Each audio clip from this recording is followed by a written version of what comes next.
ভদ্রতার খাতিরে আজকে আমরা প্রতিবাদে ভাষা প্রকাশ করছি মিছিলের মাধ্যমে। এরপরে যদি আবারও কোনো কটূক্তি করা হয় সেই ভাষা হবে অন্যরকম।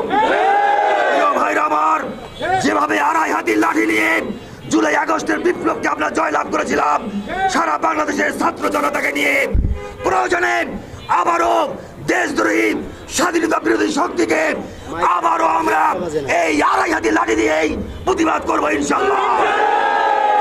এই আল বদর আল শামস স্বাধীনতা বিরোধী এই সাধারণ মানুষকে জান্নাতের টিকিট ভণ্ড বিক্রেতাদের পিণ্ডিতে প্রেরণ করতে হবে ভোটের। ভাইরা, বাংলাদেশের রংপুরের শান্তপ্রিয় রংপুর অশান্ত করার কোনো কুচক্রী মহল বিএনপির শীর্ষ নেতৃবৃন্দের বিরুদ্ধে যদি কোনো বিষোদ্গার করা হয় আমরা রংপুরকে অচল করে দেব।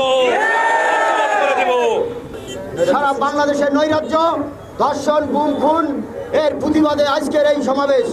এই সমাবেশে আমরা বলতে চাই, বাংলাদেশে যদি বিএনপির নামে কোনো কূটনীতি করা হয়, আমাদের তারেক জিয়া রহমানের নামে যদি কূটনীতি করা হয়, এরপরে আমরা লাঠি দিয়ে দাঁত ভাঙা জবাব দেব। যেভাবে আমরা এই আন্দোলন করে বাংলাদেশ স্বাধীন করেছি, স্বৈরাচার আওয়ামী লীগকে পতন করেছি, শেখ হাসিনা পালিয়ে গেছে, এরপরে যদি আমাদের বিরুদ্ধে আর কোনো স্বৈরাচার তৈরি হয়, তাহলে আমরা দাঁত ভাঙা জবাব দেব শ্রমিক দল থেকে।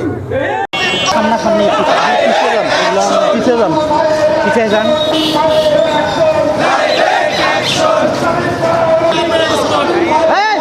আপনারা গিলে দেন এটা।